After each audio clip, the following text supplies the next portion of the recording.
The top command is real-time performance monitoring tool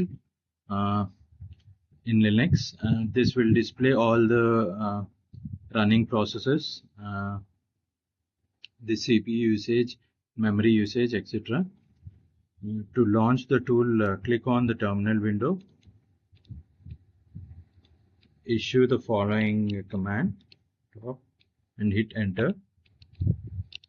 This is the output, and this will refresh real time. This will display all the running processes on the box: CPU usage, memory usage, percentage. So to quit the tool, hit the Q. This will exit the tool.